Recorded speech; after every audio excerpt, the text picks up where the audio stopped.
And here we go. Hello, everybody. Welcome back to Pop Go the Writers. This is our sixth episode and the final one that we'll be focusing on WandaVision because WandaVision wrapped up this week. And there's been a lot of mixed reaction to it on the interwebs. A lot of people, the people who seem to be judging it for what it was, seem to be very happy with it. The people who judged it for what it didn't do, which fan theories they didn't follow, they're the people that seem to be really upset by it. So we're going to talk about that and get things rolling. But let's go ahead and I'm going to let you two introduce yourselves and what you do while I hop over and grab the feed and drop it into Twitter. So Rosalinda, why don't you tell us about who you be and what you do? Alrighty. Well, hello, guys. I'm Rosalinda Diaz, author of women's fiction. You can find me on Amazon along with all 11 of my novels. And pretty soon to be going wide with the first novel in my very first series, Bee Stings. So pop on over to my website, rosalindadiaz.com, to find out when Bee Stings will be. And then the subsequent 3 books will be everywhere shortly. Very, very cool. Look forward to seeing those. Mr. Taylor, why don't you tell us about yourself? All right. I, too, happen to be a writer like these two, ranging from children books to comic books to screenplays, etc. Currently working on a new project where I had to do a little research involving Luchadors and Lucha Libre. And I have fallen down that rabbit hole, so you can expect a podcast from me soon exploring those movies. They are amazing. Marvel Cinematic Universe Step Aside meets Santos and Blue Demon. I'll talk a little bit more about that at the end when we say adios. Yep. All right. So as we get started, let's go ahead and kind of cover, since the fan theories seem to be such a big thing of this, I want to just cover just real quick a checklist of the theories that we brought up on the show. Yeah. From the beginning, I was saying the Vision wasn't the Vision. That the Hex Vision was not the actual Vision. We were correct about that one. Yes. That Agatha was Agatha Harkness. Agnes was Agatha Harkness. I don't think that was really a fan theory. I think that was an obvious theory. Yeah. I think that one was just really obvious. I was of the camp that Pietro that we met was not going to be the X-Men's Quicksilver. And that did turn out to be true. Now, I will admit that my own personal bias is that I'm more of a fan of the Aaron Taylor Johnson version than I am the Evan Peters. Might have led me to want that to happen, but that was where I was going. So we're going to take that as a win. And that we would not get mutants brought in here. I thought that would be something they would save for a much bigger showcase. And that Hayward was nothing but a corrupt government person. He wasn't Mephisto or Ultron or all these other theories.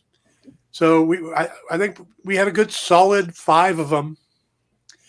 And then what we got wrong. The Vision was not actually Simon Williams. I was clinging on to that one. Even my twist on it that Quicksilver was Simon Williams that I brought up last week turned out not to be true. But in a partial point, I did say that Agatha would have taken an actor to pretend to be Quicksilver, and he was an actor. So Mr. Boner was an actor. That's a stretch there. Yeah, Dottie turned out just to be a normal person. Wasn't another MCU character. That was wrong. We never got Mephisto or Nightmare, but that I'm going to take I think as an incomplete because it does still seem like there's something bigger behind it. Why did Wanda have kids? Why was there a push for Wanda to have kids? The entire town was for the children. Agatha didn't care if she had kids. It didn't change as Agatha's. Are you asking, or are we still going over our? Yes? No. Jump in on this one if you go for it. Okay, So, I was 100% right about all of my predictions. So I feel very confident. You Right. didn't make any, right? I believe I'm Thor. I don't know. The kid thing, though, I don't know that it's more than maybe she wanted to, because they asked them when they were going to have kids. And maybe it was she wanted to have kids with the Vision, and because it was within her powers to do what she wanted to do. Whereas that is not the case in reality. That Wanda just wanted kids. So Wanda made some kids. That's possible, Dan. I'm kind, yeah. If she just created the kids with her magic, I'm not as invested in them, at this point. But we hear them crying at the end. Yes. At the end credit scene. But even as a parent myself, I'm still, whatever. I think she's dealing with issues. Again, everything about the Marvel Cinematic Universe is about daddy issues. Oh my God, yes. Every single movie is about that. Period. I think we should actually sit down with Kevin Feige and see what his issues were with his father. And again, I think that this is sort of what this may be what we're dealing with here too. So I wonder. The kids weren't one of my favorite elements of the show. And I'm going to warn you guys, the last 2 episodes, and I'm not because they didn't, these fan theories didn't pan out that everybody's about, is why I may be somewhat disenchanted, pun intended, with the last 2 episodes or how it finished up. It just, so the kids, we'll see what happens more with them. I don't think the book is closed, no pun intended, with the Darkhold, but yeah. I don't think the book is closed on the children. I think that they are going to be a big factor in the Doctor Strange movie. And because, them screaming out to her at the end, but I will admit that there's been different interpretations of that final scene. And I was going to save that to get on till later, but let's go ahead and, since we're there now, I've heard 2 different versions on that final scene. One is clearly that she is using the Darkhold to find a way to bring her children back, and that the screaming or their voice she hears is her memory of them, and she wants to find a way to return them. And the other version I heard, and is one I actually ascribe to, is that she was studying the Darkhold to learn more about her powers, and then she hears the voices of the kids, and it's kind of letting her know that they still exist and are trapped somewhere and need help. And that's what would lead into Doctor Strange. Part of why I think that is it's a musical cue. When we go into that final scene, the music's playing is the theme from Doctor Strange. So I think that final scene is to set up what's going to happen. Plus, I think it really, how you see that scene might dictate what Wanda's going to be going forward. Because if she's using the Darkhold, which is this evil book, as Brian reminds us, Brian Rivera, that the Darkhold is written by Chthon, who would be a good big bad. If she's using that for something like bringing her children back, then that's kind of a selfish motivation, and maybe she ends up being the antagonist. Maybe she was selfish for the whole reason through the whole series. She was. She absolutely was. But if we got to cover accountability before we finish tonight too. Absolutely. But if she's using the book to try to keep herself from doing something like that again, if she's using the book to educate herself, and she ends up hearing the children and maybe goes to Doctor Strange for help. So that's the difference between her being like the antagonist, using the Darkhold for selfish purposes, and maybe Doctor Strange comes to stop her, to her being a protagonist where they work together to save the kids. So it's up in the air which way she's going to be. Dan, you looks like you got something to say. She didn't seem to have much of a reaction when she heard those children screaming at the end. I got it that her eyes are like. I don't know if she. I got a surprised look. But I think so. Maybe there's something evil trying to still use the idea of children to get her. Oh yeah, still have some control over, because perhaps the children never existed.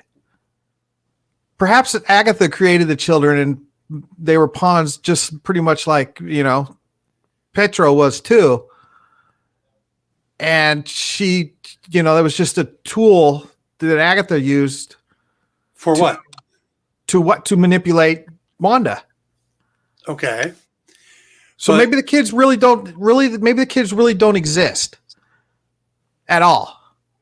Well, I got with Wanda, and tell me how you guys saw this. I got the impression that what Agatha was doing is that she first came in there was trying to subtly find out how Wanda had done all of it. And when she realized that she wasn't going to get that answer, and she used Pietro to try to get the answer, tried just to be the nosy neighbor, that she eventually she switched it up, brought her into the basement, and used more aggressive means. So again, I don't see how making the kids would play into Agatha's plans. Well, if she, I don't know either. I mean, I can't, this is just, I'm just spewing here. But, and from what I can remember, I mean, it's been a long, however, 10 weeks. Wasn't she surprised when she was pregnant? Wasn't she surprised when the kids aged? Yeah. No, Agatha just seemed to roll with everything. No, wasn't Wanda. Yes, Wanda was surprised. So Agatha just seemed to roll with it. So maybe Agatha was controlling getting Wanda pregnant. Maybe Agatha was controlling the kids aging. Maybe. And again, that is absolutely possible. But at the same time, I don't see a motive for Agnes to do that. Well, she knows that she was very, just to weaken Wanda, to give her something to cloud her judgment on if she's going to protect these kids that she thinks she has. I'm speaking as a parent now. So if my kid's life was in danger, I would, risk my own to save that kid. So that's definitely a distraction that Agatha could have used to manipulate Wanda. Though I did note that, and I want to get Rosalinda in this, but I noticed that when they fought on the street in the beginning, Agatha is holding the kids by the neck until Wanda shoots at her at one point. And then when Wanda says, go get in your room, Agatha's like, yeah, go, get out of here. Yeah. It's like Agatha could have kept using the kids as a pawn or against Wanda, but instead she's like, no, get off the field. I've got other plans. She had them on ropes like a puppet. Yes, but as soon as they were cut, she didn't do anything to keep them. And so she didn't need them anymore. It wasn't working. Okay. How do you see this, Rosalinda? So I think we maybe just need to look at the theory spinning that we did and how many things did not happen, and maybe just let the kids be a little more benign. And she wanted kids. She got kids.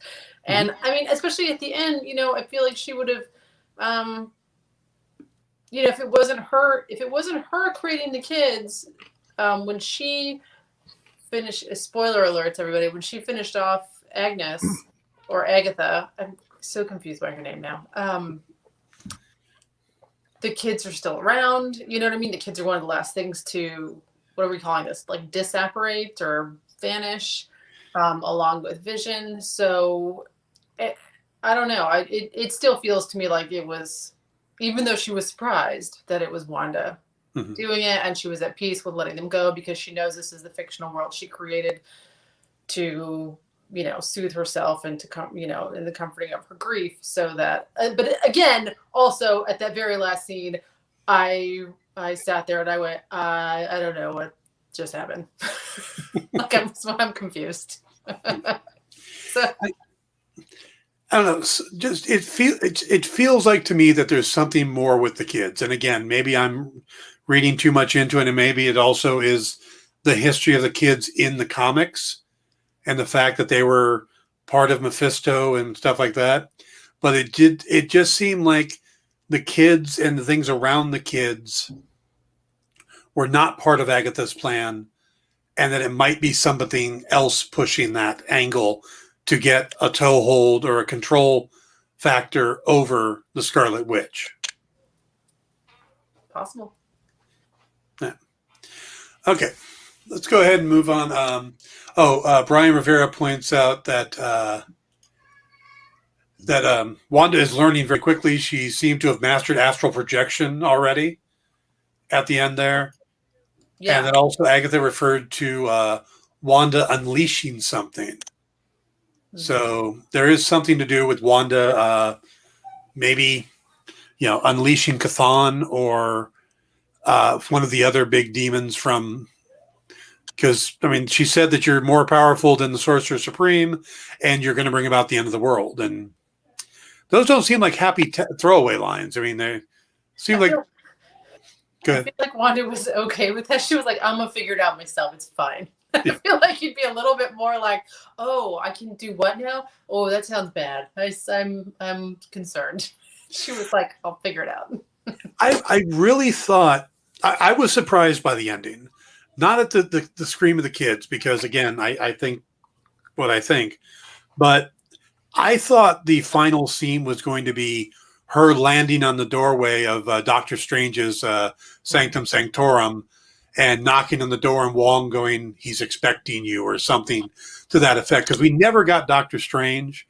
And the guy his base is set up the next state over in a series of very small states. And you would think that much magic would have gotten somebody's attention.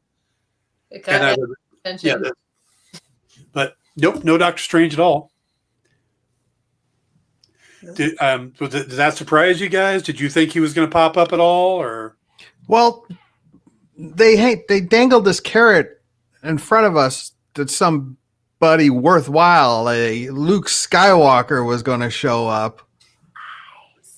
I went back and I reread the actual interview, and the question was, the Mandalorian just had this big Luke Skywalker appearance that had never been revealed, that no one knew about. Do you guys have something like that? Yeah, and it was an unknown colonel bringing a truck. Yeah, but the fact is, she never said there's going to be a cameo. She agreed that there was something that hadn't been revealed yet. Maybe it was White Vision is what she was talking about. White Vision. Or Spectral Vision is another, but yeah. The original Vision, Mr. Clean Vision. What would we like to call him? White Vision works. I know. Yeah. Well, I heard one guy calling him White Vision, then he referred to the other one as Colored Vision. Went, nope, wait, that's bad. Nope, not okay. So, yeah. So, again, there were certain things that we, as fans, ran with, and I'm just as guilty as them. They mention an aeronautical engineer once, and then says, "I got to go meet my guy." She did go meet somebody. We're the ones that all went, oh, it's got to be Reed Richards. Oh, it's got to be Hank McCoy. Yeah, see, they're just yanking our chain on these now. Yeah. But are they yanking our chain, or did we yank our own chain? Let's get the guy from the X-Men, from the 20th century X-Men to play, Quicksilver. That's, and it turns out to be a dick joke. That was nothing. I told you, and when we first talked about it, I told you that was nothing more than stunt casting. Yep. And that's exactly what it was. Yep. I have a theory on the name, but Brian suggests we go with Spectral Vision. Oh, okay. Okay. And I know that they've used that in the comics and in a video game once, Spectral Vision, but I have a theory on why he's named Boner. Continue. I think it's another sitcom nod. To Family Ties? Growing Pains. Growing Pains. Sorry. Yes. And the reason I think it's Growing Pains, besides the fact there was actually a character named Boner, Richard Boner Stabone, who was played by Andrew Koenig, the son of Walter Koenig. But the director, Matt Shackman, was a childhood actor, and he got his start in a sitcom called Just the 10 of Us, which was a spin-off of Growing Pains. Yeah. Yep. So Boner, the guy that played Boner, would have been 7 years older than him. He probably would have met the guy, and tragically, Andrew Koenig committed suicide back in 2010. So I could see this as being just kind of a nod, which I would be fine with. But it did come across like you set all this up for a penis joke. But regardless of the character's name, it was whatever. Yes, it was stunt casting, and had they cast anybody else, we wouldn't have thought twice about it. They're messing with you. Yep. Or if they hadn't announced the name of Doctor Strange, we wouldn't have been thinking about multiverses the entire time. So yes, there is a lot of things that Marvel set up. There's some things that got set up by accident, like the Elizabeth Olsen interview or the Paul Bettany interview where he's talking about a big cameo. That was him just trolling us. Yes. He was acting with someone he never acted with before, and it was himself. Yes. Yeah. So yeah, good on Paul for getting all of us on that one. But yeah, that one. Yeah. Yeah. Won't take what he says literally anymore, but all right.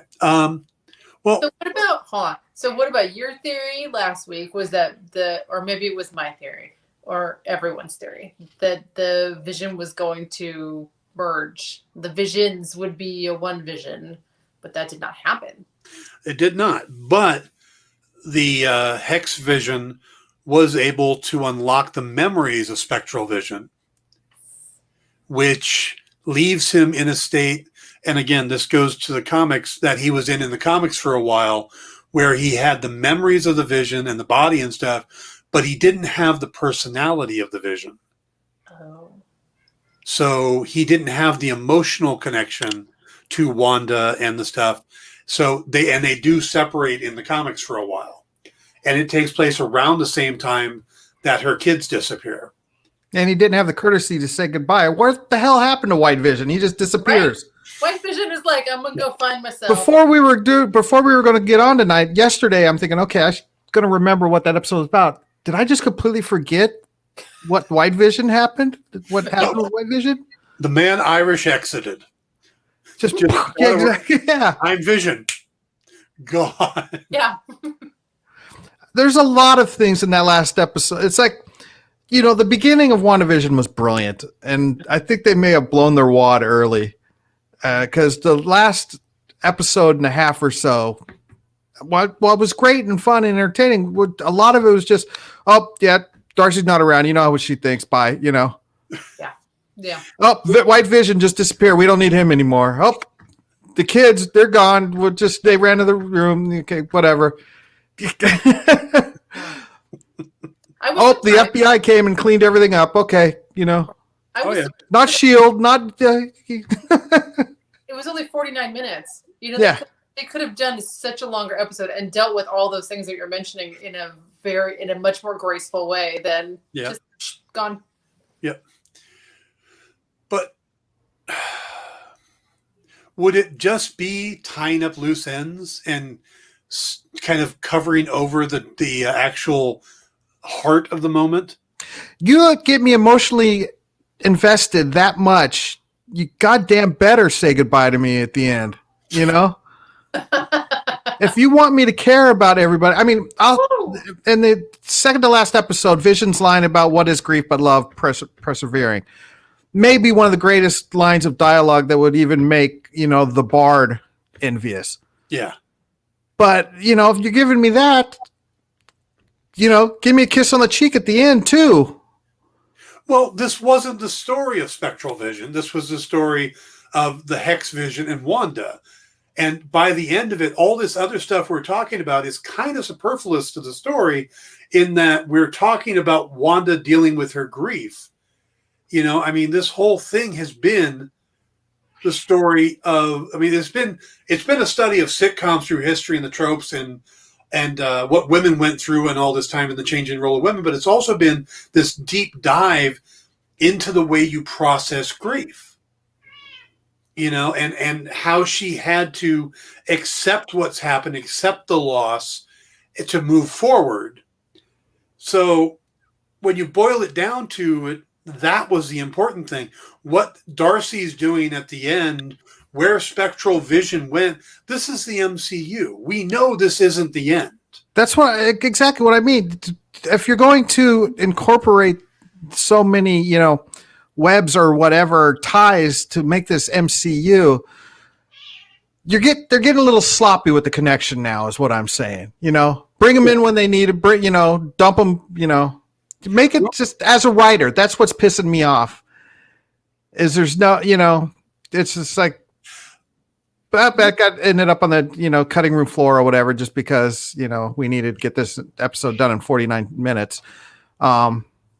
But it just seems so cheap on these levels. And like I said, the series started out really, really great. And I'm happy with the whole thing. I'm not dissing it or, I'm not one of the fans who says I don't like it. I loved WandaVision. It was great.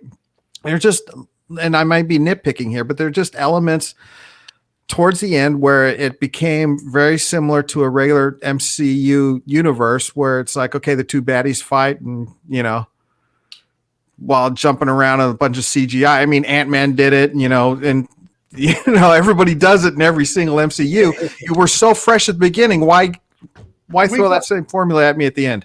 We got a philosophical battle between two $3 billion androids talking about the ship of Theseus.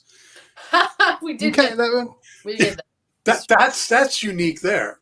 But Darcy is going to show up in other MCU things. She's under contract to show up in other MCU. That doesn't make me feel better. Okay. We got a little moment with Jimmy. We got a little moment with Monica. We know Monica is going to go visit Nick Fury up in space on the space station. And that's going to carry us over to Captain Marvel 2. I did not know that. Okay.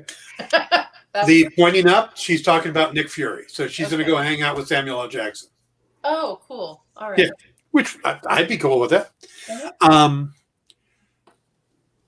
But the way they ended it with White Vision, if you would have asked me prior to the season finale or the series finale, would there be a second season? I would have said no. This is a finite story. You have such a unique format. What would you have left to talk about? This is the story of the grief and stuff like that. But now we have this emotionless Vision out there. And we have Wanda with the missing kids. And whether that's taken care of in Doctor Strange, I don't think they're going to take care of the Vision.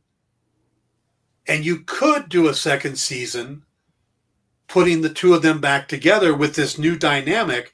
We've spent this entire season learning how much they love each other. Then we spend a season trying to reconnect them. That I could see that being a second season. Now, there is no second season planned, according to Kevin Feige, but he also threw out the word yet. And when you have a show get these kind of numbers, how do you at least not have that conversation? And I think with the way they ended it with White Vision being so wide open, I think they leave themselves a chance to do a WandaVision 2 or whatever they want to call it. Maybe. What do you guys think? Do you, as writers, do you see now, did you see a way before to do a sequel? And what about now after the finale? I think they're finished with Wanda's not character. Wanda will always be around, but her arc. So it may very well just be a Vision series, especially if Wanda plays a prominent role in the new Doctor Strange flick. Mm-hmm. I just don't see her, maybe and then I don't know. I'm not overly familiar with exactly how much, Spectral Vision, how much meat he got in the comics. He was around for a while. And then How- there was the big story about there was a whole Vision Quest series by John Byrne that was about him being and they pulled from it for this story. I mean, there's a scene in the comics where he is completely taken apart, just like the scene in the TV show. Mm-hmm. So, how about you, Rosalinda? Do you see there being more for these characters? Yeah, I think, well, like you said, high ratings means at least they'll entertain the idea of a second season. Yeah. I agree with Dan that it would probably be Vision based, because now we have this blank slate and we'll see, they could play a lot with that.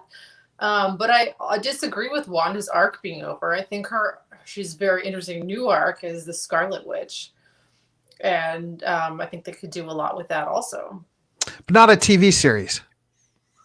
I see it being a Scarlet Witch movie on the horizon. Fair. Yeah. But you've got so many characters for them to play with, and how much are they starting to really like? But yeah, I do think she's graduated to headliner movie character now. Sure. So Ashley just joined us. It says, I just finished the episode. I'm still processing, but I didn't want to miss this discussion. Well, thank you for joining us. Hey. And glad you could get in the episode. I know Ashley has actually been keeping in touch with me, and she's been rewatching all of the MCU. Oh, wow. So mainly just everything on Disney Plus. She hasn't watched the Hulk or the two Spider-Mans because they're not on there, but everything else she's been going through. I'm not sure where she left off, but last time I had talked to her, she had gotten into Thor Ragnarok and really loved that, and I watched Doctor Strange. So she's getting herself to be an expert here. Nice. Let's see, where do I want to go next with this? Well, Can I make a comment? please. Okay, so this is something I want to mention. Because it struck me as I was watching this last episode and we're getting towards the end and the time is winding down. I was like, okay, I feel like I have a pretty good grasp of where this is going. But it's going to be between Wanda and Agatha.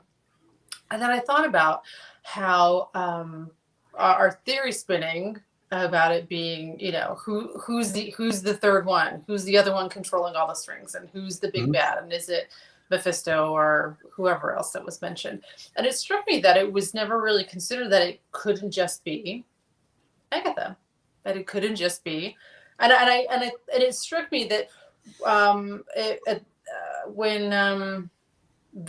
Hex Vision, I'm gonna call him Hex Vision and the kids are down there and he's finished with Spectral Vision. And I think she says something like, mommy's gonna take care of this, or I'm stay here, boys, I'm gonna take care of this, or whatever she does.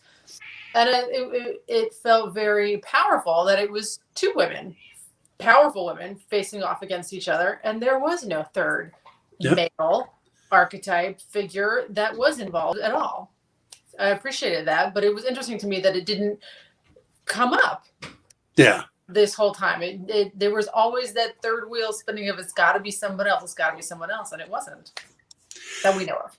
Yeah, I think the reason that a lot of people thought of the third because Agatha isn't normally a villainous character in the comics, so I think the comic fans thought there had to be someone behind it, and also so a lot of the speculation comes from people who are comic fans. Okay. She kill a dog though. That headed like she did.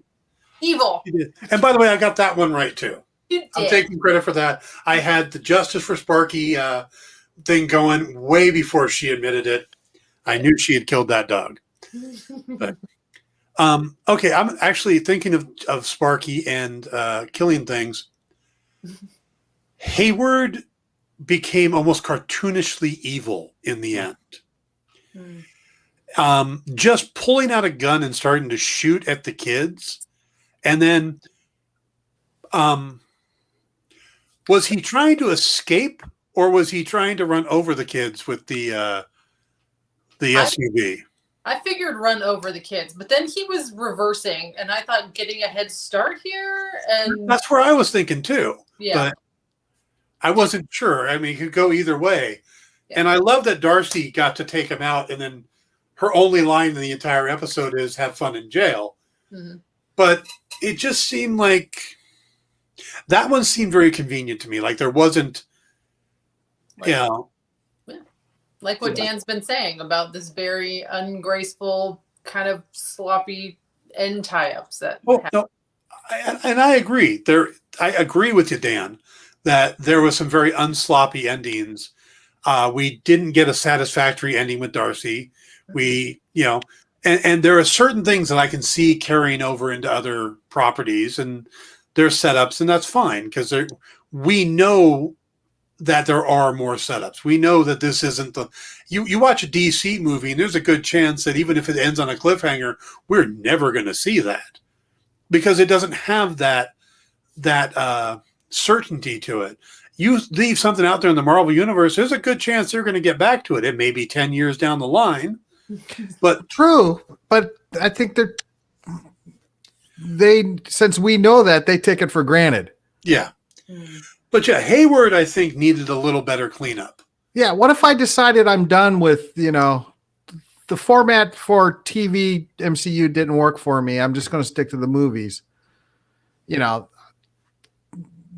there may be people out there that just watched it on TV and not watch the movies, Oh, could you imagine that person that came in and this was their first MCU project? Right. Yeah. I don't like movie theaters, but if I could see it on TV, wow, that would be just a weird starting point, wouldn't it? Especially if their thought was, "Oh, I love sitcoms." Exactly. Yeah. People out. I really did like the line, "You two take care of the military. Mommy will be back." That's it. Yeah. Yeah, just telling her children, just take care of these guys. You two were born for this. Yeah. And then we do get now. See, this was the type of nod you needed to the X-Men movies when Tommy runs by, grabs a hat off of one of the guys, and puts it on, similar to the way Evan Peters' character did in the Time in a Bottle version of the X-Men. That was a nice nod. Bringing Evan Peters in and then making him inconsequential, that's trolling. I'll give you that one. That is absolutely trolling. So, because they could have cast anybody in that part. And you know what? I think Dan's going to get this reference. You watched the old Buck Rogers TV series, right? Oh, yeah. Gil Gerard? Uh-huh. And the episode that Buster Keaton was in it, that was trolling. That was the same type of stunt casting. Yeah. No one got upset back then. There's not like, we're going to have two, or we're going to have Flash Gordon now, or whatever. But that was kind of more of an homage, Yeah. But was this anything more than that? And we just blew it out of proportion because we were expecting the multiverse to show up and the X-Men to show up, even though Kevin Feige said it was not going to happen. He was saying it was not going to happen in this thing, but it could definitely have opened the door for them to come in later. Yes. So no, I'm very mixed on all the outcome of this because what we're doing online nowadays with the speculation and stuff is no different than we did for years with TV shows. We've never done it with Marvel stuff like this because there's never been an MCU property done over 8 weeks. Right. We've never had the week in between to sit and talk about it. And to get all the comic nerds to go, well, in this issue here, it's supposed to be like this, and then Wanda is supposed to have these kids, and then Mephisto and the Master Pandemonium, he's got spaces out of his belly, and you put the kids in, and they have the time to do that. And by they, I mean we. I was absolutely doing it. Feels like us. But we never got the missing witness. Mm-mm. Nope. we never found out just why the mailman is so freaking weird. Cause I Don't guess shoot, I'm just the messenger. maybe just because like in all sitcoms, the mailman is just a super weirdo. You think it was just a I think it a because sitcom trope? I think it might have been like a mailman is like the guy that shows up and then is like he's like convenient to do stuff sometimes, but like most of the time he's just that one-liner. Yeah. You know. Now, see, Brian says he should be that Evan Peters should be the missing witness because Boner seems like an alias. Oh, he did. Okay, he did. There was a laugh when she was like, "Your name is it Richard or Ralph?" I can't remember. Ralph. She's like, "Your name is Ralph Boner," and he goes, "What doesn't he go like Boner?" Huh. Yeah. Like it was like a, Yeah, but was that the character? Was that him being controlled by Wanda, by Agatha that laughed? No. Because, yeah. See, that's the thing that I thought Agatha about. always referred to her husband Ralph too. Yes. Yeah. So, but the way it's spelled is the same way that the former Speaker of the House, John Boehner, spells his name. Is it? I was wondering about that. I couldn't recall if he had an E or an A in the beginning, so that's why we didn't call him Boner. Yeah, no, we didn't call him Boner because he said it wasn't Boner, and we all kind of went fine. Is this? Wait a minute. This is just like God. What was that British TV show? And her name is Bucket, and she's like, it's bouquet, but it's spelled bucket. Yes, yes, it's exactly like that. Okay. So it just seemed like an odd joke to make. I mean, they could have given him any name, so that's why I'm thinking it's got to be the reference to the TV show. But it's still just so odd. Oh. But no, it's just a cheap way to show how she easily manipulated a weak-minded guy by having him laugh at the Boner. Yeah. Joke. I mean, that's. But if he was the witness, there was a point that Jimmy Woo is looking at the screen at Pietro. Wouldn't he go, "Hey, that's my guy"? Yeah, exactly. Yeah, that's true. Yes. So. Yeah. Yeah. So I'm not buying that he's the witness. I think, and also if you're in witness protection program, they don't tend to put your alias on a headshot. So if somebody finds it and goes, "Hey, that's Bob, the guy I'm hunting. Oh, there's his new name right there." So I don't think he's the witness, but it does sound like a made up name. But I don't know. It's one of the many things that I think are still left open in this show. What did you guys think about the philosophical fight, the ship of Theseus? That was fascinating, and I thought it was very well done, in well done, interesting way to have what could have been a very mundane conversation, right? Yeah, and brought it to spectral vision in a way that a rational, logical, computery sort of a mind would be able to understand something that is more philosophical in nature. Yeah, I thought it was well done. Yeah, I will admit that when he flew off, my first thought was he's going to fly into the sun. His programming is to destroy the Vision. He just figured out he's the Vision.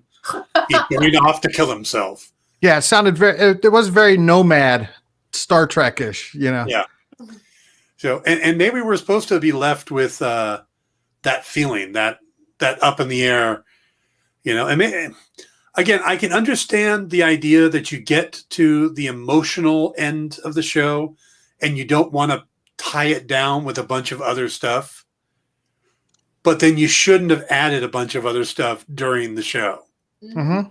So 6 of one, half dozen, I guess, on that point. Darcy should have at least gotten a goodbye. Something. Yeah. I mean, it was almost as if, they only paid her for so many episodes, and because she was in that shot with nobody else. Were in that camera shot with nobody else, and that could have been done, when they filmed episode 4. Well, you also have to keep in mind something, and we don't know, and maybe next week's behind the scenes will explain it. But this show was filming in Atlanta, wrapped in Atlanta, moved out here to LA to do some of the outdoor shooting and stuff and the final episodes. And that's when the pandemic hit and delayed things. And suddenly they had all the COVID stuff to do.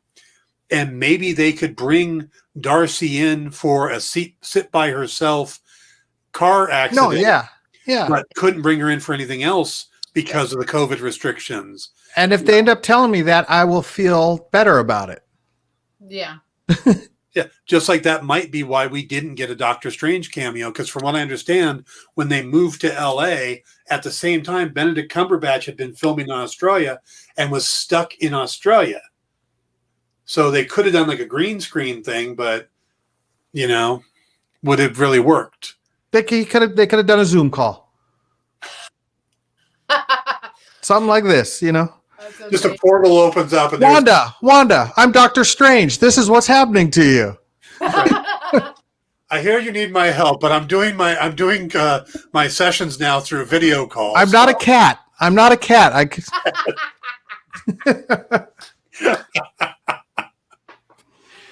Nice. Huh. Here's an interesting thought. Brian says, when Agatha woke up Dottie, it gave a new meaning to "for the children." Yeah. Oh, that's a good thought, Brian. Yeah. Because her first thought is about finding a way to get her daughter out of her room. Because it turns out since Pietro was Agatha, basically, Agatha said flat out, you have all the kids sleeping in their rooms. Mm-hmm. And you only brought them out for Halloween. So for her first thing to be, maybe that was what the whole "for the children" was.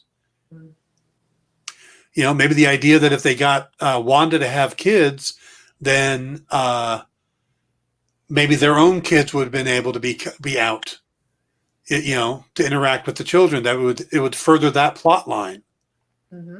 Because she even says, she could be their best friend or the bully or whatever you want her to be. Like, I think Irene has the exact same response I just had. Ooh. Nice. By the way, Irene is who I'll be doing the Mannix episode with next week. So I haven't actually announced that yet, but that'll be fun. Yeah. All right. So, okay, yeah. See, I'm still having a hard time with the children, the purpose of them. But if the whole "for the children" was their way of trying to get Wanda to let them bring the kids out, that's real deep. Also, and obviously they wouldn't have known, I would assume. But it sort of feels like, especially in California, like if you're in someplace else in the country, then I'm sure it doesn't make as much sense. But getting kids back to school, right? Like let the kids go, let the kids, what we keep hearing out of. It has a spooky tie-in. Yeah. Huh. Okay.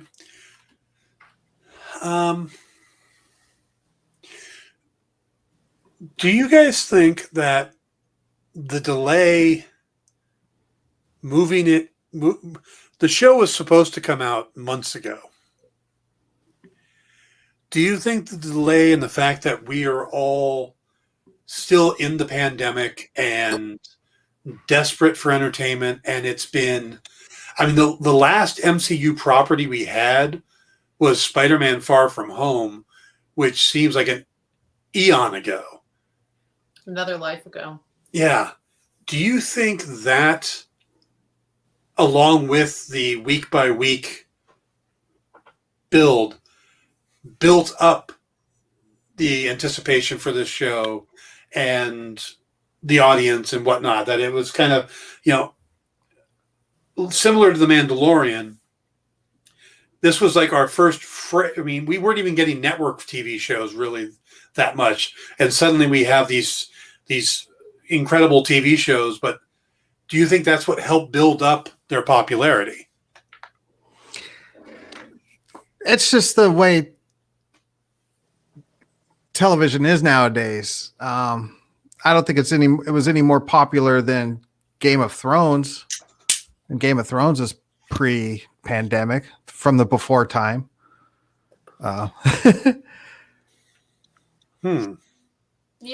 I think, Dan and I are in California. I think our perspective of the pandemic is very different than other places in the country. And, Tennessee, here in Tennessee, we don't care. We're running wild and just shooting the pandemic with our guns.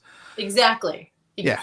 It's like hunting season for the pandemic over there. Yeah, we don't care here. Exactly. So, when you talk about, being stuck at home and inside and not being able to go places, like that's a very California thing. Like that's what we're stuck with. But that's not the case everywhere. I think it's less so the case a lot of other places. But I will agree with you that we don't have new network shows coming out. And so I think that is one of the driving forces of the popularity of WandaVision, is that a lot of things being, filmed in California just haven't been able to be filmed and aren't ready. And we're not going to get a lot of new network TV. So this was, and if for me also, not being an MCU person, this was exciting. It was new. It was new. It was really good production value. And I knew that it was going to be high quality, and at least the stories would be interesting. Even if I wasn't really clued into exactly what was happening, I could be entertained. So I think that is the difference there.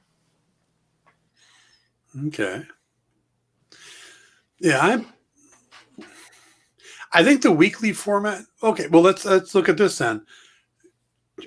There's been the argument or the debate between binging, just dropping the whole series at once, to the weekly format. And I look at a show like The Witcher, which I absolutely loved, but it dropped all at once.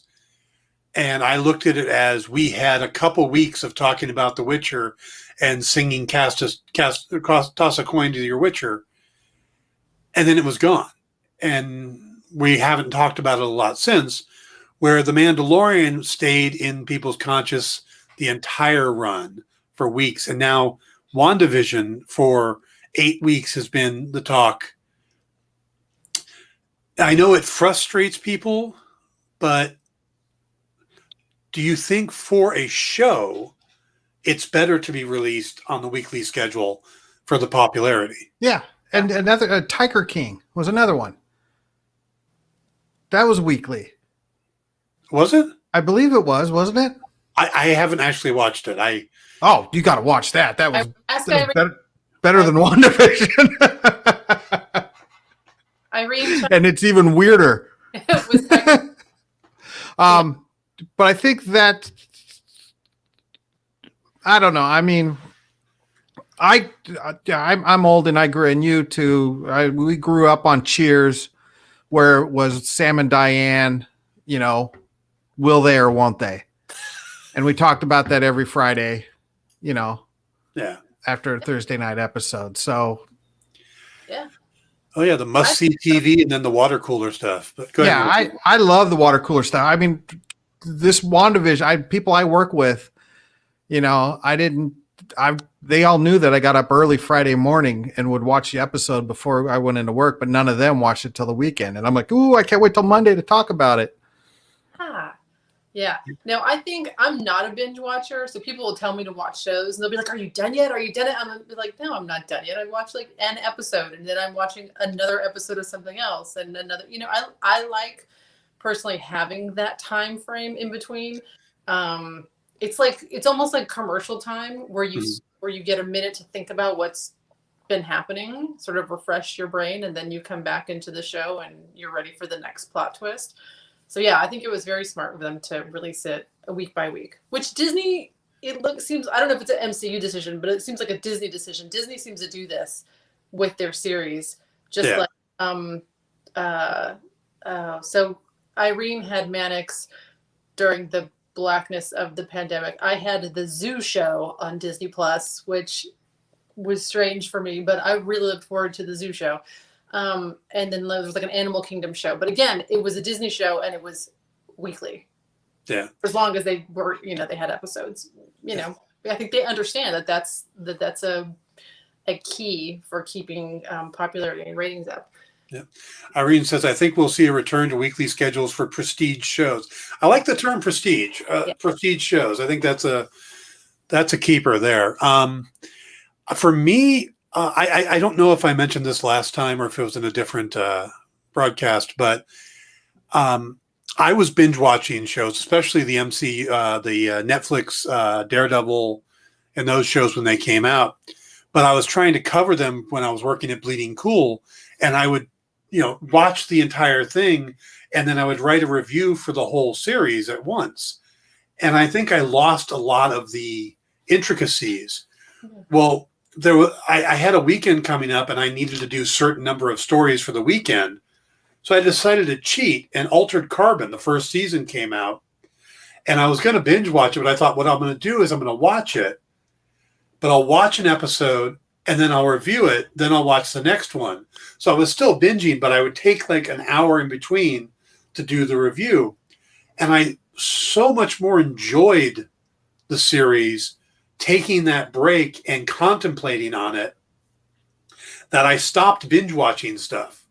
Yeah. Anything I would do, anything I reviewed and after that, I did the same way. And besides it creating much more content for the website, I just got more in depth into the show because I would take the time to think about it instead of just being awash with all this stuff for 13 hours and then, try to process. It's too much. I mean, it's like going to a seminar or something where you're sitting there for 5 hours and you see, 4 or 5 different speakers. And by the end, you're not retaining any of that. When Breaking Bad was on, I jumped onto that show late, like maybe the 4th season. So we, my wife and I, we binge watched the first 3 seasons. But with Breaking Bad, we'd watched one. Okay, we got to watch another one, and then we'd watch the second one. But for a show like Breaking Bad, we'd like, okay, emotionally, we could not handle watching our 3rd or 4th episode in a row. We can't, binge watch that. And so it became, I think, as a viewer, I became much more invested in the story, much like with WandaVision. Watching it once a week and letting me,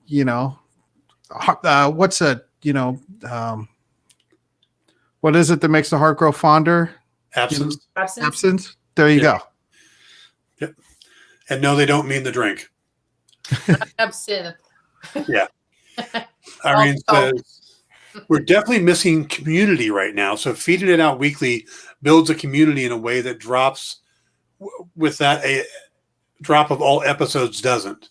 Yeah. And I agree. I think that does build that together. And poor girl, she says, I have officially been rationing my Mannix episodes as there's only 8 seasons. Aww. Yeah. By the way, let me go ahead and throw out the pitch for that now. Next week, because there is no new WandaVision and no new Falcon or anything else, it's going to be a slow week. My friend Irene, who we've been quoting right now or talking about, got hooked on the TV show Mannix from 1967 to 8 seasons later, starring Mike Connors. And she's been posting about it and collecting stuff from it and just taking a deep dive into it. Well, she finally got me to sit down and start watching it. And I'm halfway through the first season. I'll be done by next weekend. And we're going to focus on the first season of Mannix next week on Pop Go the Writers. It'll be Irene and I. We're going to go retro.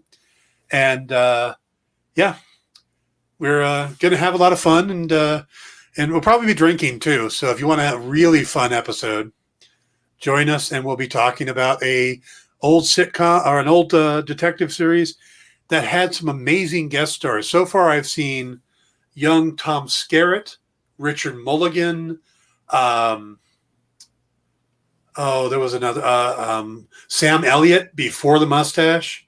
Oh, yeah. I mean, there's been a lot of really interesting guest stars. Oh yeah, and you can see the mustache without Sam Elliott. Yes, that would have been a good episode too. And I'm watching them all free on YouTube. Oh wow! So Yeah, I mean, I'm just putting in Manic season 1 episode number. Boom, there it is. And from Irene saying they're all on there. So if you guys want to watch a few before joining us, I definitely recommend it. It's a very surprisingly good show. And Irene says every hot girl on Star Trek ever made their way over to Mannix. Now, Irene, why would that be? I'm prod her. She says it's official. I did see Dana Muldaur on an episode with a young Norman Fell from Three's Company. Oh, that was a nice double episode there. We had 2 of them. So, was he Mr. Roper? Yes, Mr. Roper. All right. Yep. And for Batman fans on the same day, the most recent episode I watched had Aunt Harriet as a guest star. So, all right, we're getting a little off top from the old Adam West Batman series. Oh, I don't know who. Okay. Yeah, and from what I understand, later in the series, he gets a new sidekick cop who's played by Robert Reed from Brady Bunch. Oh, fun! Nice. Yeah. Okay. Yep. So, it's a Desilu production. That's why the Star Trek people are popped over there. So I did notice that the other night. So it does have its Star Trek ties. All right, let's get back to WandaVision because we're kind of drifting off, and being the last one, we should stick to it on this one. Let's talk about the fight scene. Okay, take it. What do you want to talk about? The fights. Okay, what I loved about it was you just think that Wanda's a lot smarter than she's appearing to me when she's like, "Sure, let's fight," and she just keeps throwing all her magic at Agatha, and you're like, did you learn nothing? Like, this is how, and then her like hand is going all weird, and you're like, this is horrible. This is just the most horrible thing. And then you see her missing shots, and you're like, why is she doing this? And then she, Agatha gets all her magic, and voila, she reveals her runes and repeats back to Agatha what she has, told her in her bewitched basement. And then she is restored to power. Now, does she get all her power back, or does she get Agatha's power also? She gets Agatha power too, because when you see her pulling in the red magic, the chaos magic, purple magic is coming as well. Oh. There's purple around the edges. Okay. Yeah. So I think she drains Agatha of magic at that point. Check. So then she might also get the magic of the coven that Agatha took out. Yes. Okay. Also, side note. Be very girly right now. The Scarlet Witch outfit costume, amazing, and I love. Will you be cosplaying? I don't know about cosplay, but this may have to be the Halloween costume this year. Like, I thought it was phenomenal. Loved it. I think Wanda rocked the Depression sweats quite well. Yeah, those. But we're already living in those. Dan. I will admit that I did not see the rune thing coming. It just surprised me. And it was beautiful. I mean, just because I'm watching, like, why is she missing? And they even switch out to Jimmy for a minute. So you see the walls being hit. So they're like, we're telling you what she's doing. Are you paying attention? Yeah, yep. no. See, I thought she was, bringing down the hex or something.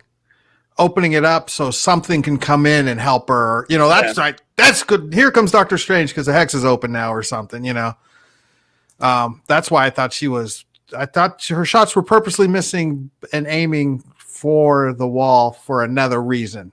Mm-hmm. Yeah, no, the ruin reveal was beautiful to me. Irene agrees with you on the Scarlet Witch costume. So I liked 90% of it. I didn't like how high the collar comes up. Okay. That threw me off, but other than that, I thought it was great. Not enough cleavage for Dan. So specific. Well, I'm not talking about cleavage, just about hit blower would have been fine. Just like it's suddenly a choker. They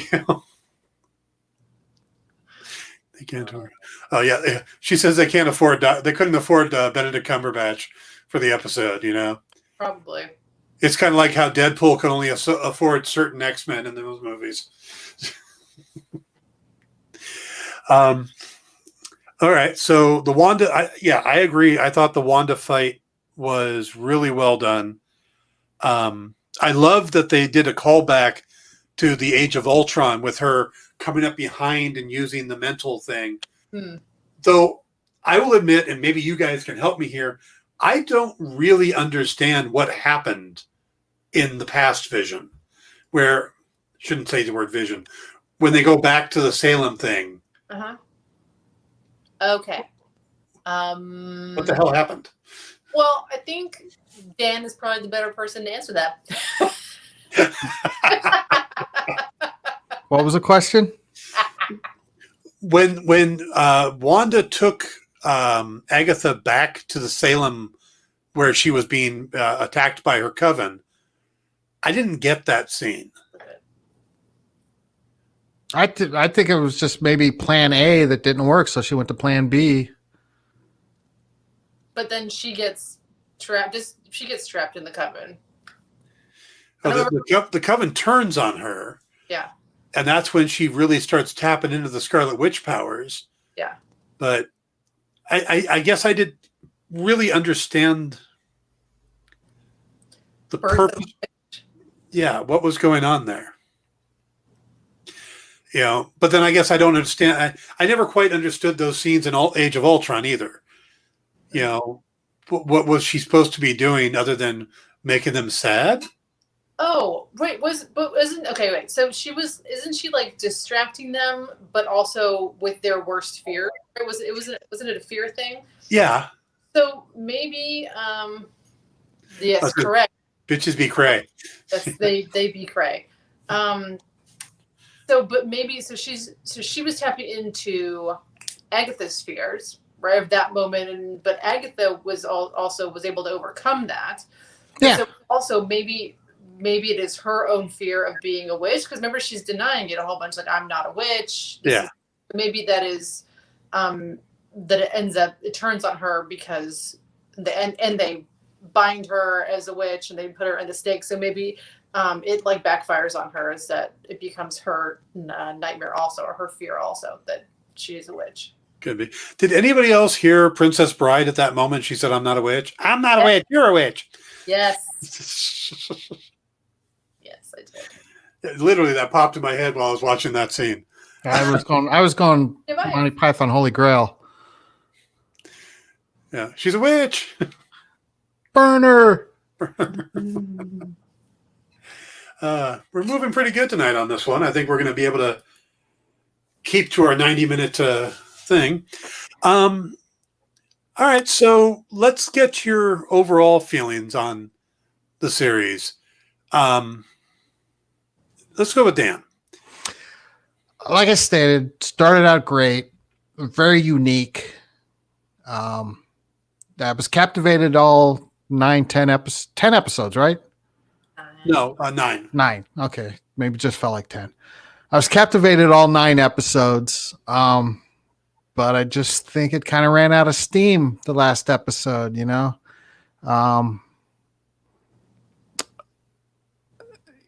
The MCU movies have a definite formula.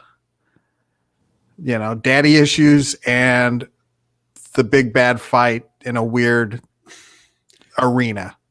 And the big bad is always have the exact same power as the hero. Yeah. And it's always in a weird arena. It's never just like, you know, fighting each other. It's always either in, you know, some sort of weird dimension or in the, you know, a train thing and mines, or, you know, this one was, and, you know, in the hex above this. So, okay. But let's go back to things that upset me about WandaVision that I want to make sure I get out there. The accountability. Does Wanda get a free pass on this?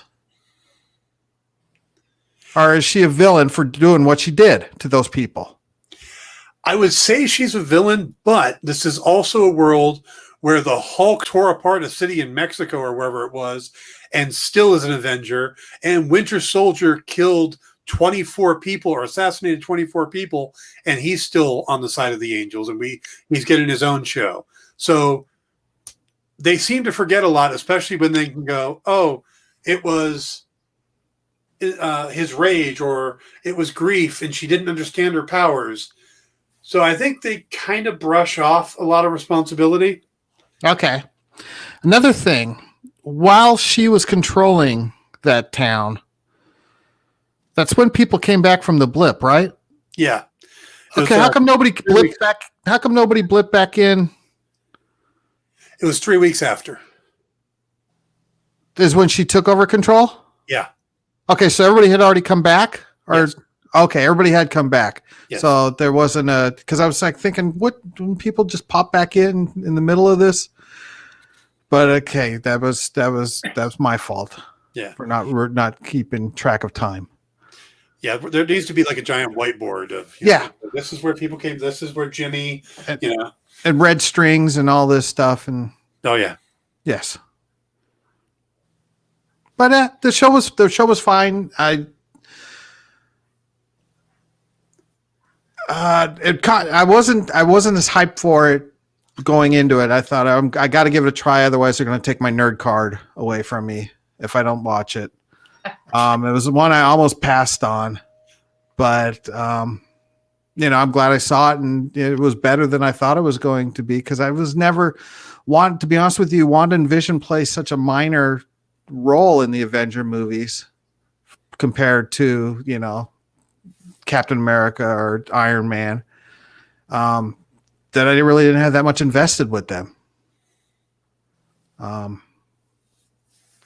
I've never been a huge Wanda or Vision fan with the Marvel books that I've read, so I didn't have that extra baggage to bring me in either. So there you go. There's my take. all right. Rosalinda. Alrighty, so I think we're all aware that I know pretty much nothing about the MCU. Had to do a lot of catch up. So as a complete newbie, before Dan even reached out about doing this, I saw the trailer on Disney Plus, and I stopped and I watched it and I went, huh, what's this? So my interest was already peaked. I was already planning on watching. Would I have finished the series after the first couple episodes if I wasn't talking to you guys weekly? Maybe not. Because things had gotten strange, and I would have been like, what's going on? This is weird. Oh, we're doing like Marvel things now. And as I said before, like I loved the sitcom world. But it was intriguing enough, and I really did enjoy the whole season. Again, it took until the second to last episode for them to really explain everything. So again, I would have been pretty lost the whole way through until season 8 had we not been in conversation. So I don't know how well that would have worked as someone who isn't in the MCU. But yeah, I enjoyed it. I really even enjoyed the end, and I was really hoping for Spectral Vision to make an appearance, because I like happy stories, and frankly, because again, no real backstory. Like I didn't see Wanda as a villain at all. Really, I'm pretty sympathetic towards Wanda, but then again, I am sort of that nature of I want to get what I want, and I'm going to do what I have to do to get what I want. So I feel like I understand her on that level a little bit more. So the fact that we didn't get a neater, happier ending was sort of sad, but what we got was good, and I liked it, even though I was confused that there were two of her at the very end. But it was still good. Yeah. Okay. The two of them, one is an astral projection. Okay. It's something that Doctor Strange was doing in his movie. Is he would be sleeping and astral projecting, reading, so he could learn. Okay. That's how he learned so fast. So okay. It was kind of a nod to Doctor Strange on that one. I'm with Dan on the sense that going into it, this wasn't the series that I was super excited about. I was going to watch it because I've watched all the MCU stuff, and this was even before I decided about doing a podcast. Actually, it's Rosalinda that kind of gave me the idea of doing a podcast, because I'd post about Mandalorian and she'd respond, and we'd have these little online things. I'm like, I should do a podcast. And then I thought, who should I get to do this podcast? And these two were the people I immediately thought of. That's because I thought it would be a nice, juxtaposition or dichotomy of people to do it with, and I think this has been a lot of fun. That's been fun. So I wasn't super excited about WandaVision, but I started getting excited to it because I knew we had the podcast coming as well. So now I was like, okay, dive deep into this. Coming off The Mandalorian was great. Hopefully this show will keep our attention. And I'm not a sitcom fan. I'm not that guy. They're painful to me. Watching people do stupid things just is uncomfortable. Now, the older sitcoms I'm better with. So Dick Van Dyke and, not I Love Lucy. Oh, I hated I Love Lucy.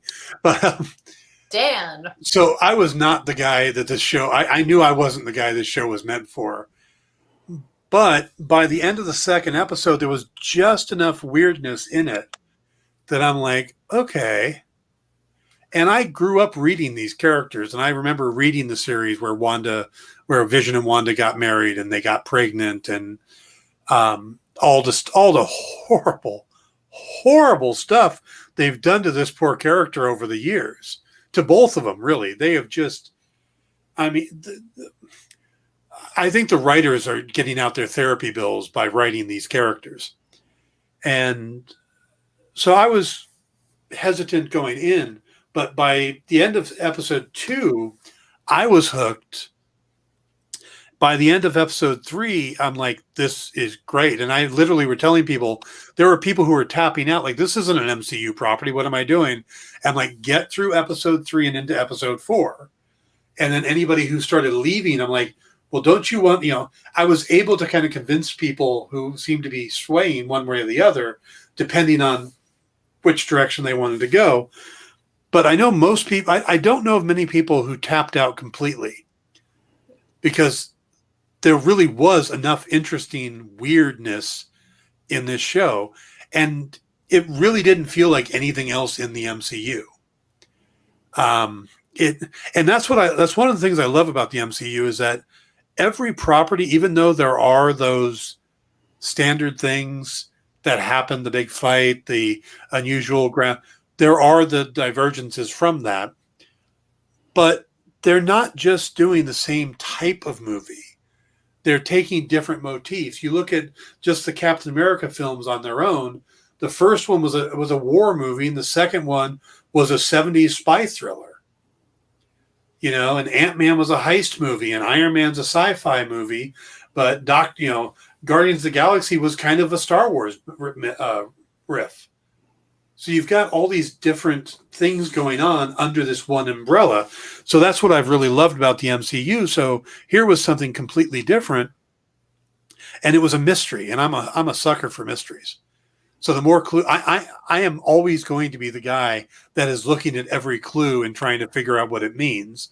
So yeah, I am going to be feeding into speculation like crazy and looking for the bigger picture. And the first novel I ever read when I was a kid, just for fun, was an Agatha Christie novel. I wasn't reading like the Bernstein Bears or anything like that. I jumped right into Agatha Christie. So this definitely worked for me. And I think when you look at it as what they were trying to do, which was an origin story for the Scarlet Witch, a deep study into grieving, and how they framed it in a study of TV sitcoms and the role of women through television, I thought it was brilliant. It does have its flaws. There was a lot of outside speculation. There was things they did that fed the speculation. And the ending did feel a bit rushed because they put on so much extra because it's an MCU film. And some of it they didn't really deal with.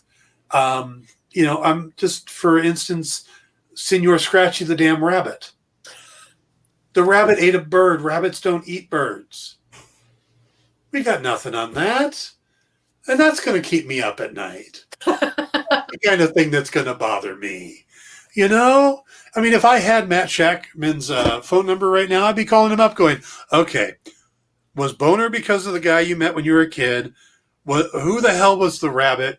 Why I would be going through these questions because they're going to stay in my head. But I also love that, because if you walk out of a movie or a TV show and you never think about it again, how good is that? You know, when I can sit here years later and someone goes, well, what TV show would you want to bring back or reboot? If it doesn't come to your mind, how good was the show was, you know? WandaVision looks like it's something that could go on, and I think we've got the spectral vision out there now, which fascinates me. The potential, what Wanda can do now, that fascinates me. I still I still want the return of Aaron Taylor Johnson because I like that Quicksilver. So I'm hoping they do a lot more with these characters and we get a season 2 of WandaVision, which, like I said, a week ago, I probably would have said, no, I'm good. Let's move on. There's so many characters to play with. But now I want to know about Spectral Vision. I want to know if he gets his memories back or if he gets his emotions back and how they do it. And because they did in some weird ass ways in the comics. So I want to see what the MCU does, because it's got to be something a little more or a little less convoluted than that. But I really thought it was a good. I finished the episode thinking that it was brilliant. That yes, there were unanswered questions, but you get unanswered questions in the MCU now, like where is the beekeeper? Just because. But look at Endgame. Where the hell's the Red Skull? There's questions that don't get answered that maybe they get later, maybe they don't. But then comics do that to us all the times too. So I'm not going to get upset about that. And I'm not going to get upset about what didn't happen. We made a big deal out of the engineer, and it wasn't. Paul Bettany trolled us. Good on Paul. We mistook Elizabeth Olsen's response to an interviewer's question and thought there was a giant cameo coming. Yep, I was the one going, yeah, let's get Al Pacino as the devil or as Mephisto. Still a great idea. Still would love to see it. Would love to have seen Dick Van Dyke as Mephisto. That would have been fabulous. But we didn't. It doesn't deter from the show for me. So I enjoyed the show greatly, probably more than I expected to.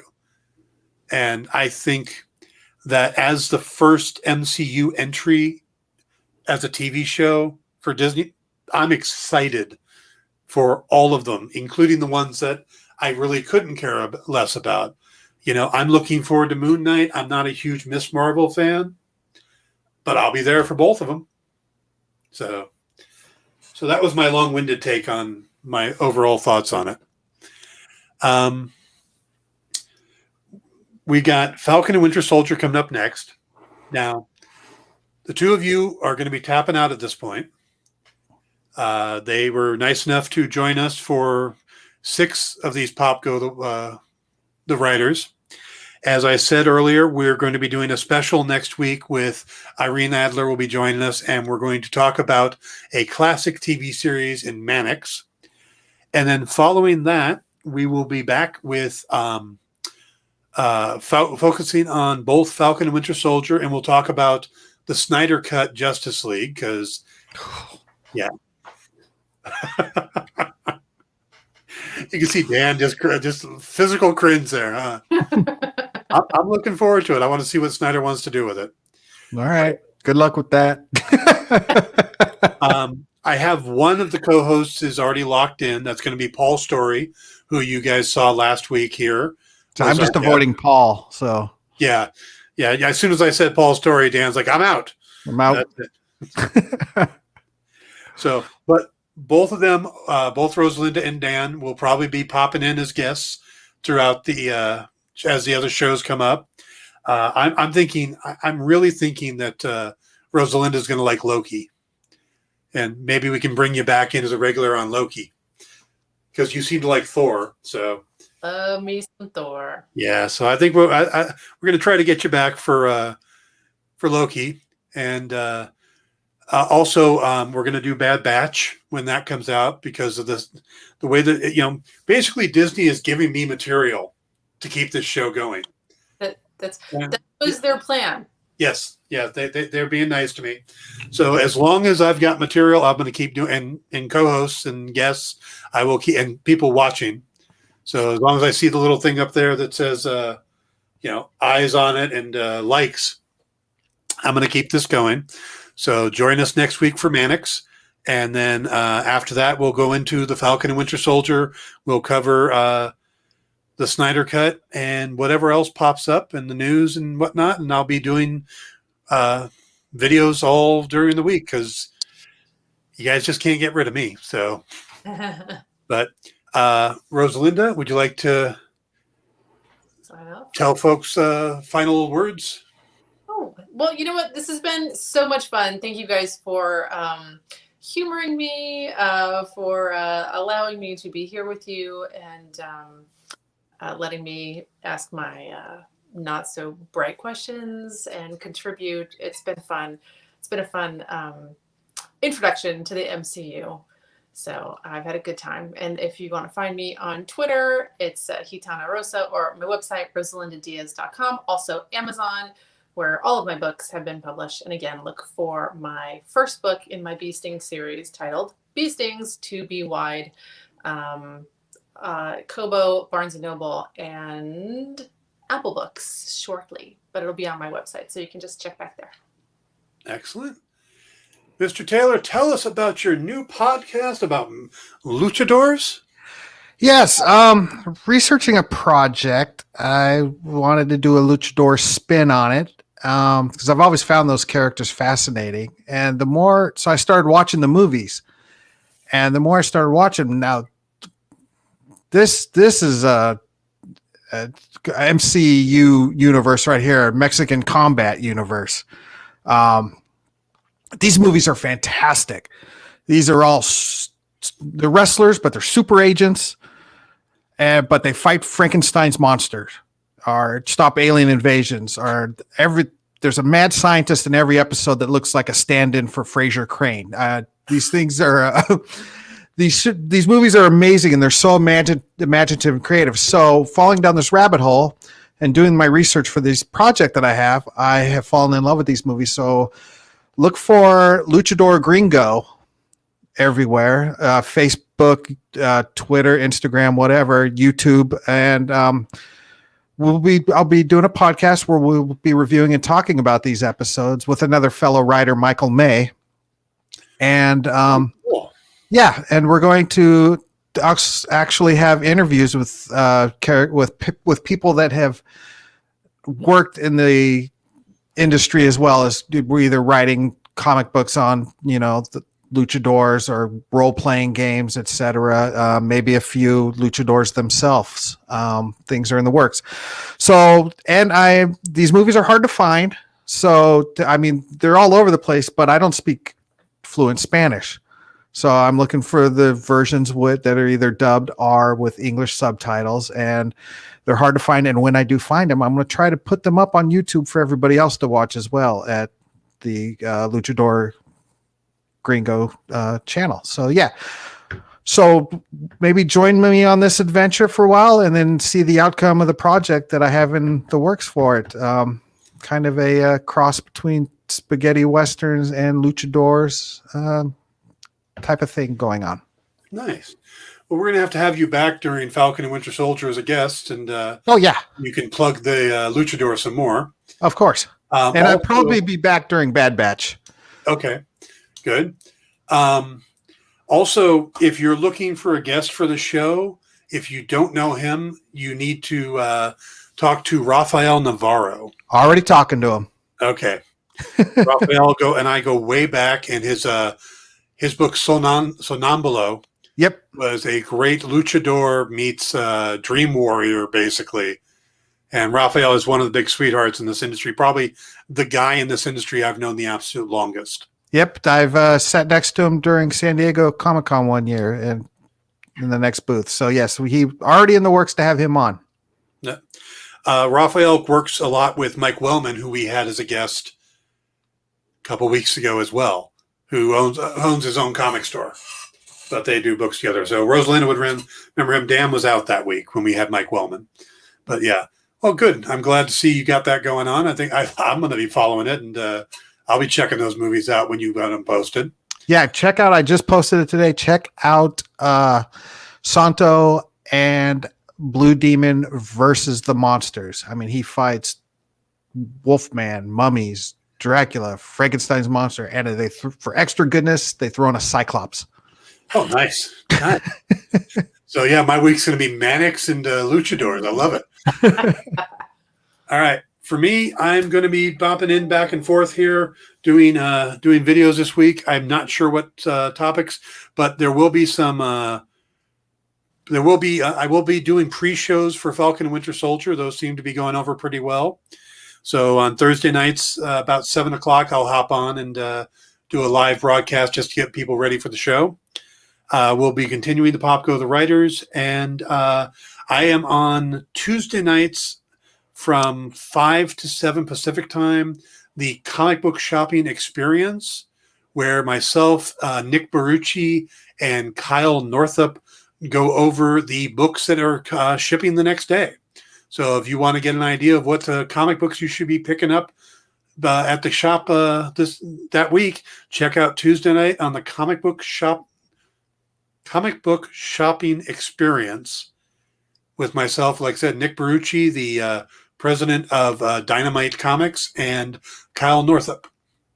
So, and he's already talking to me about doing another show. So you guys may not be able to get rid of me at all. I'll just be popping up on your screens constantly.